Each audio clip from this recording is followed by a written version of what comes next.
Godspeed, Spider-Man. MJ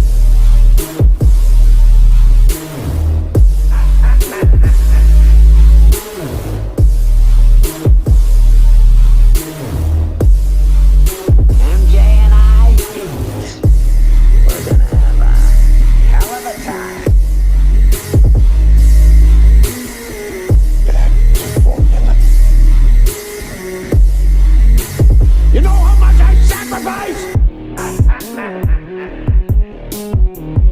I offered you friendship, and you spat in my face.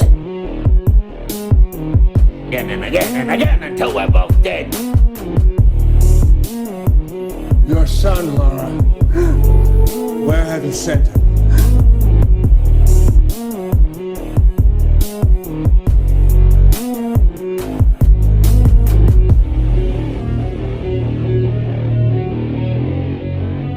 I will find him!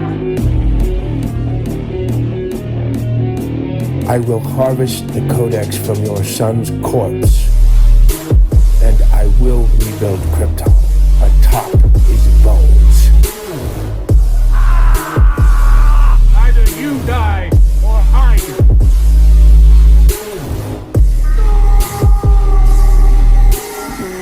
Never.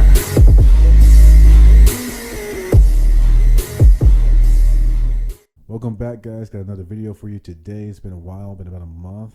That seems to be the current pace that these videos are coming out at, and I'm not going to mess with it. Just going to let it do its thing.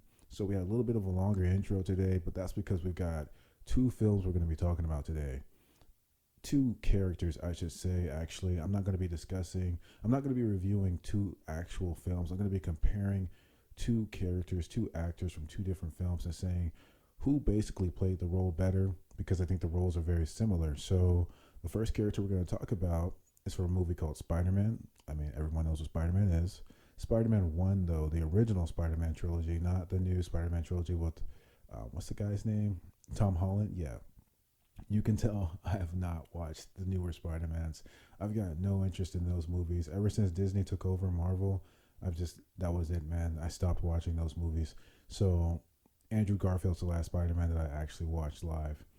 But anyway, yeah, we're going to be talking about Spider-Man 1, and we're going to be talking about Man of Steel. Man of Steel came out a little bit later than Spider-Man, 2013. Spider-Man came out in, I believe, 2000, between 2000 or 2002, one of those 3 years. Basically, I'm going to be comparing the two villains from both of these movies because I feel like they're very interesting villains, and the actors did an extremely good job portraying them. And I believe that both actors in both films were the best actors in the movie as the main enemy, which is incredible because, I mean, usually, when you're making a blockbuster film, you're picking out your talent, you want your main character to be the best actor, but that's not what happened in either of these films, in my opinion, which is subjective.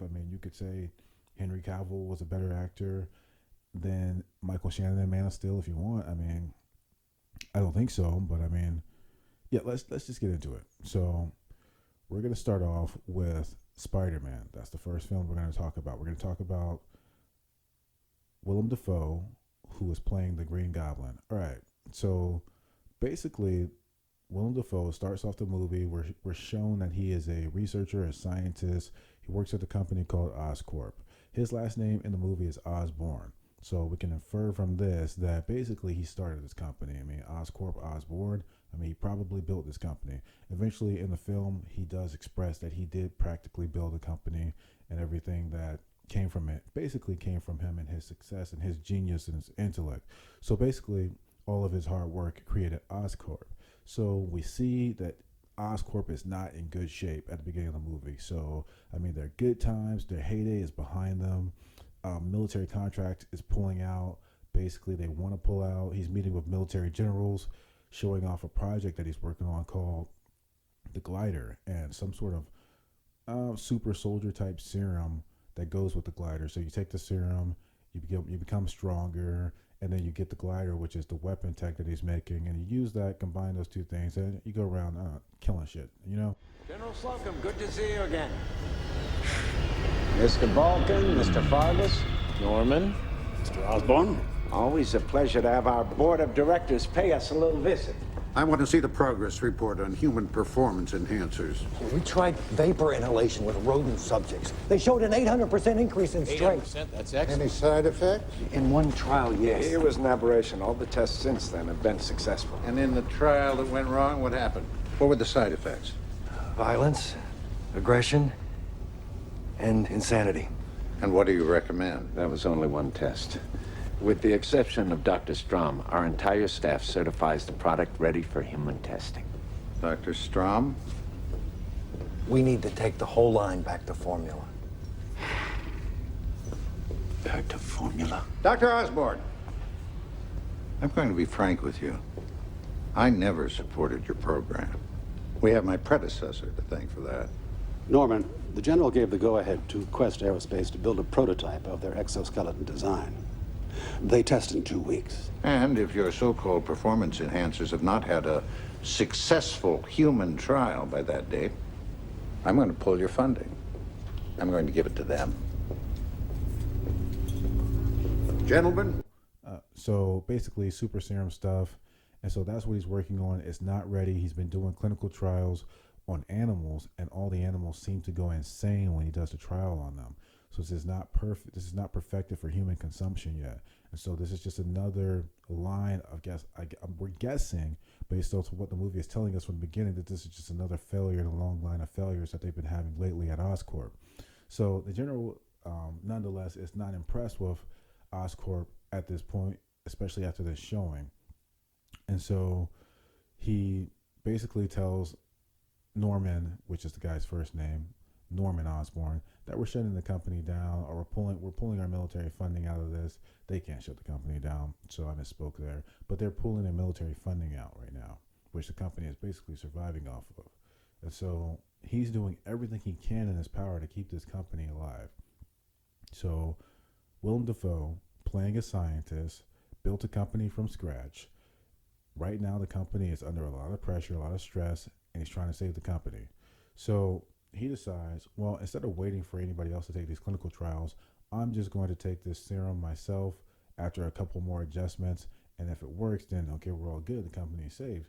So basically, long story short, he injects himself with the super soldier serum, and it makes him go insane because, as we know, it was not perfected for human consumption yet, and he just rushed his results. So this is something that we have to keep in mind while we're evaluating these characters and how much you can relate to them. So once he goes insane, he becomes the Goblin, which is the villain in the movie. And the Goblin is sort of like, think about it like when you're drunk. So when you're drunk, your sort of base desires come out, and things that you want to do are things that you wouldn't typically do when you were sober, you might do them while you're drunk. So basically when he takes this serum, he starts having these blackouts, and it's like he's drunk, and he's doing things as the Goblin that he wouldn't actually do in real life. So the first thing the Goblin does is the Goblin goes and basically blows up the general that shut down the project, kills him instantly. He wakes up and he doesn't know what happened. Yet and still, he goes to his next board meeting. We see that he's reporting all stock is up, everything's good, company is doing very well, we got it out of the dumps, and then the board is like, yes, and this is exactly what we're going to sell right now. So basically they're saying that you were doing very poorly before, and now you're doing very good, so we don't want to go back to doing very poorly, we're just going to sell the company right now. As of today, Oscorp Industries has surpassed Quest Aerospace as the principal supplier to the United States military. In short, ladies and gentlemen of the board, costs are down, revenues are up, and our stock has never been higher. Wonderful news, Norman. Wonderful. As a matter of fact, it's the reason we're selling the company. What? Yes, Quest Aerospace is recapitalizing in the wake of the bombing. Expanding. They made a tender offer we can't ignore. Why wasn't I told? The last thing they want is a power struggle with entrenched management. The deal is off if you come with it. The board expects your resignation in 30 days. But you can't do this to me. I started this company. You know how much I sacrificed? Oh, Max, please. Please. Norman, the board is unanimous. We're announcing the sale after the World Unity Festival. I'm sorry. You're out, Norman.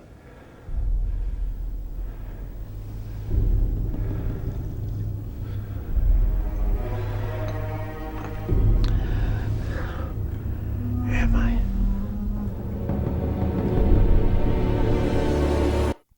So this causes basically Norman to slip completely into insanity now. Before it was like he was just drunk and blacking out, but now it's just like he's gone completely insane because his entire company that he's built from scratch, he brought it back from the dumps, and they still said, you know, not good enough, we're going to sell your company anyway. And so basically he goes completely insane. He assassinates all the members of the board, and that's when he encounters Spider-Man, and the movie progresses from there. Because once he kills the board, it really doesn't talk about his company anymore. It just talks about Spider-Man and him going back and forth because his focus shifts from the company because he's no longer Norman Osborn. He's slipped completely into insanity. He's now just the Goblin at all times. And so he doesn't care about the company. All he cares about is killing things and being a soldier, basically, because that's what the serum was about. Killing. It's a soldier. It's a super soldier serum. And so thus starts his battle with Spider-Man for the rest of the movie. So when we're analyzing Norman Osborn, Willem Dafoe does an amazing job with this character. He presents him in such a way that you can actually see, okay, so Norman Osborn is actually a decent guy. He's not a perfect guy. He's a decent guy. He tries to be an honorable guy. He has some issues, neglects his son a lot for his work, which is a part of the sacrifice that you can attribute to him saying when he's asking, like, you guys understand how much I've sacrificed for this company. He knows that he hasn't spent a lot of time with his child, or his child looks up to him, but he's really harsh on his child because he wants his son to be just as good as or above what he is. So it's pretty much tough love, but it's tough love without support. Like, he's not there for his son as well. So tough love is okay, but you have to also actually be in your kids' lives and, like, you know, support them emotionally in other ways. You can't just be a hard ass and then never around as well, which is what he was doing. So he sacrificed time with his family, and that's a flaw. But other than that, I mean, he seems to really appreciate people who take the time to learn things. That's why he shows that he has an affinity for Peter Parker, because Peter Parker is smart. He studies, goes to school, does everything that he's supposed to, like pretty much what he wishes his son would do, but he recognizes hard work. So he's a hardworking guy, honorable guy, built his company from scratch, and you could kind of relate to some of those traits, but there's a lot of things that you can see I'm kind of struggling to say that make him a great guy. He seems like a decent guy, but not really a great guy. That's why I had a lot of trouble, like, really relating to him more so in the long run when he goes into Goblin mode, because it's like, all right, so you're a hard worker and everything, and you really built your company from scratch, but then the reason why he turned into the Goblin was because he was failing at his experiment, and he just decided to take the serum himself. So, like, at that point, you can't say, well, he's only killing people because the Goblin made him do it. Well, he made himself take the serum. Nobody made him do that. He decided to do that. So that's pretty much where I don't know, my whole trying to relate to him gets caught up, because everything that he did wrong in the movie, pretty much, he caused it. All right, so we're going to switch from Willem Dafoe to Michael Shannon now. Talk about General Zod and Man of Steel. All right, so we're switching gears to Man of Steel with Michael Shannon playing General Zod. In Man of Steel, we start off in the opening. Krypton, the planet that they live on, is dying. You see chaos all around, asteroids coming down, hitting the planet. Everything's going crazy. The planet is literally dying. It is the end of the world on Krypton. And we see Superman's father talking to a council of people, talking about a codex and trying to repopulate another planet with Kryptonians, because from everything that I can gather from the film, the council is just content with Krypton dying, and they're just like, well, we had our history and everything, and we're just gonna let whatever happens to the planet happen. They're not doing anything. They were not proactive from what we can see, and they're not active from what we can see. They're just content with Krypton dying. And Superman's father, Jor-El, is trying to at least save the Codex. The Codex is a thing that contains all the DNA of all Kryptonians in it. And so basically you can take that Codex and you can go and you can start the population somewhere else on another planet. Long story short. So that's where we start off. And then General Zod walks in. And General Zod just starts shooting people. And he wants the same thing Jor-El wants, basically, but with different intentions, according to Jor-El and what the movie tells us. So Jor-El assumes that General Zod will take the Codex and then repopulate with Kryptonians of his choosing, basically people who are loyal to him and people who like him, people who he sees fit. General Zod doesn't say this ever, that this is what he would do, but this is what is assumed that he would do, and he didn't deny it. So basically, that's where the differences start. Basically, how are we going to repopulate Krypton and put it somewhere else? So you have three stances. You have the council, who just didn't want to do anything. They just wanted to sit there and die. You got Jor-El, who wants to save the Codex, but doesn't really explain where he's going to bring these people back to. He just wants to send the Codex out into space into his newborn son, and then maybe his son will know how to do something with the Codex later. It's a very shitty plan, like just a very shitty plan. And then you have General Zod, who's at least got a plan. And it's like, okay, I'm going to repopulate this planet myself, another planet myself, with Kryptonians of my choosing, basically.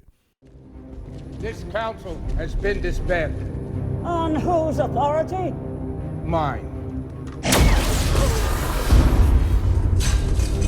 The rest of you will be tried and punished accordingly. What are you doing, Zod? This is madness. What I should have done years ago. These lawmakers, with their endless debates, have led Krypton to ruin. And if your forces prevail, you'll be the leader of nothing. Then join me. Help me save our race. We'll start anew. We'll sever the degenerative bloodlines that led us to this state. And who will decide which bloodline survives, Zod? You? Don't do this, Hal. The last thing I want is for us to be enemies. You have abandoned the principles that bound us together. You've taken up the sword against your own people. I will honor the man you once were, Zod. Not this monster you've become. Take him away. So that's how it starts. That's how we're introduced to General Zod. So you can see his motives from the beginning basically are to save the Kryptonian race. You can say, well, he wants to cherry pick which Kryptonians he wants to save. Fine, but he's still trying to save the Kryptonian race. So anyway, the basic premise of this character is protecting Krypton. And that is what I think helps Michael Shannon a lot in this role, because I feel like with Willem Dafoe as the Goblin, you don't really have a lot to grasp onto as the actor. You're just like, okay, so I'm a scientist, okay, I lose my company, okay, and then I try to let's just stop right there. I'm losing my company. I can relate to that. That would suck. Okay, so I'm angry. Okay, I'm still not ready to kill anybody, right? Okay, but then I save my company by killing people. Well, I mean, okay. And then they still sell my company. And so it's like, okay, I feel like Willem Dafoe did an amazing job with what he had. I honestly just feel like Man of Steel is a better film because he had to relate to a character that really is kind of unrelatable. Doesn't spend a lot of time with his son, and he starts killing people because of a drug that he takes. So it's hard to like put yourself in a role like that and be like, okay, I'm gonna really sell this. But he does. And that's why it's I feel like one of the best performances in a comic book villain like type of all time, because he really sells his character and plays him really well. But it's just like he's only working with so much. Whereas General Zod and Michael Shannon, he's working with, okay, I'm trying to save my people. That's all I'm trying to do. Look at this. We could have built a new Krypton in this squalor, but you chose the humans over us. I exist only to protect Krypton. That is the sole purpose for which I was born. And every action I take, no matter how violent or how cruel, is for the greater good of my people.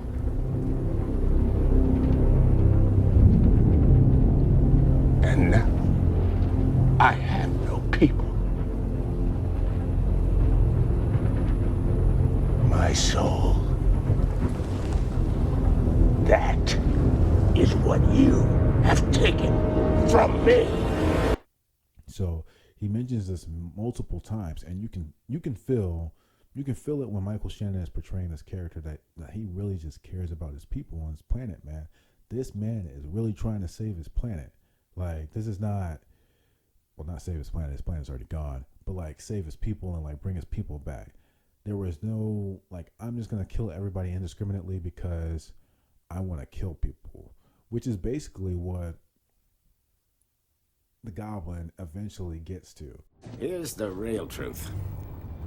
There are 8 million people in this city, and those teeming masses exist for the sole purpose of lifting the few exceptional people onto their shoulders.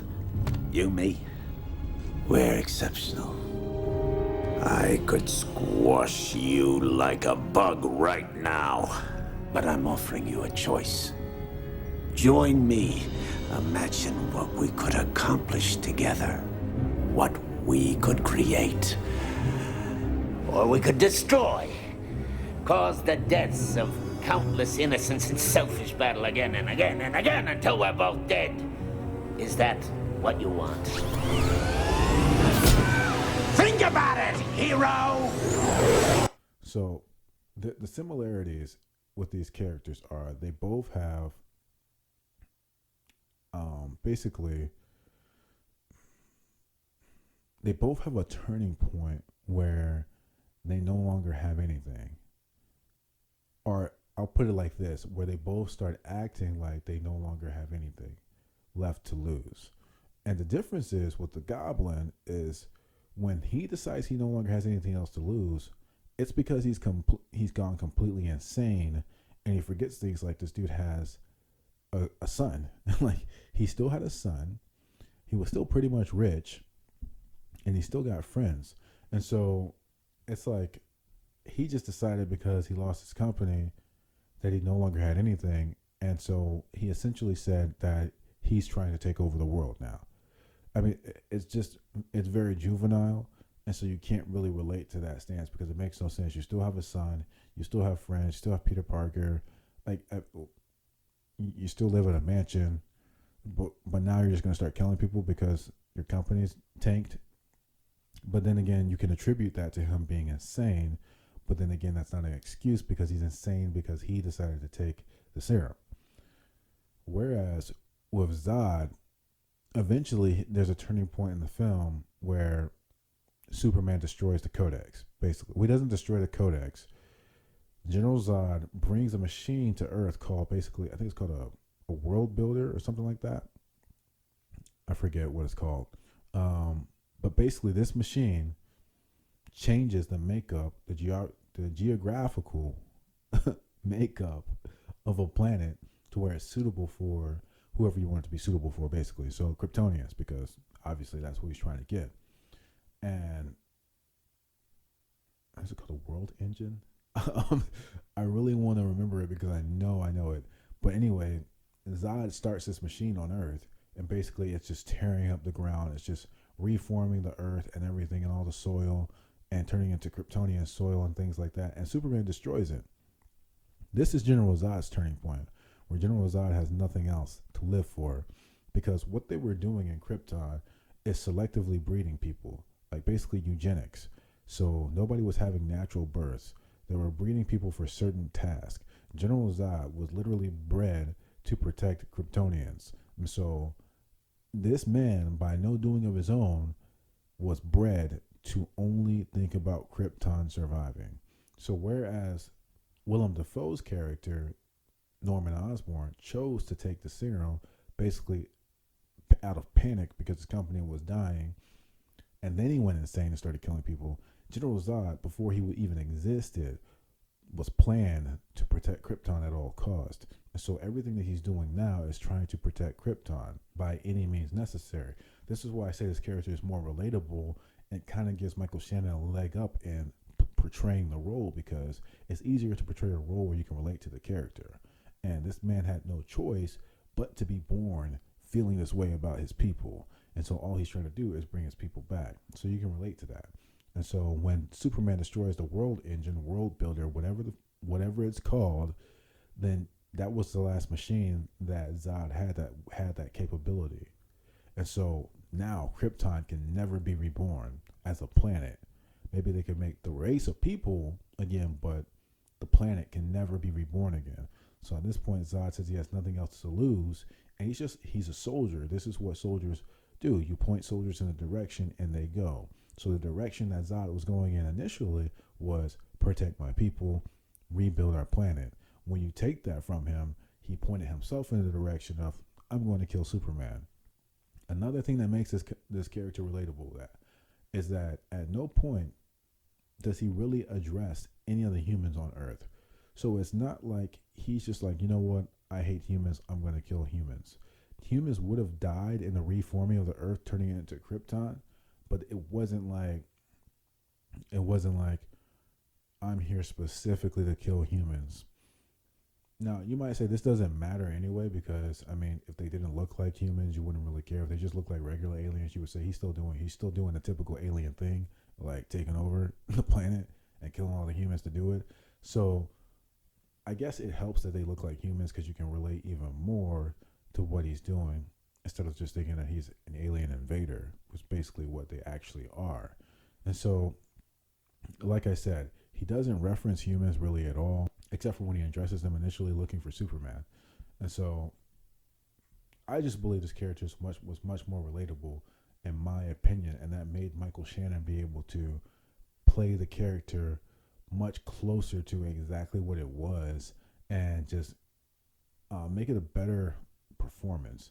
So if you couldn't tell by 20 minutes ago, in my opinion, the better performance is going to come from Michael Shannon and between these two villains that I believe both did an amazing job, but Willem Dafoe was working with basically a child script, and Michael Shannon is working with a very mature adult script. And so he's able to touch on emotions that Willem Dafoe just really isn't. The only emotion he's really able to tap into is insanity, which he does extremely well, which is not really an emotion, but that's the only state that he's really allowed to tap into is insanity, and basically shame, regret. He's able to tap into those, but nothing that really is like something you really want to like resonate with. I mean, I don't really want to resonate with a guy feeling extreme shame for losing his company.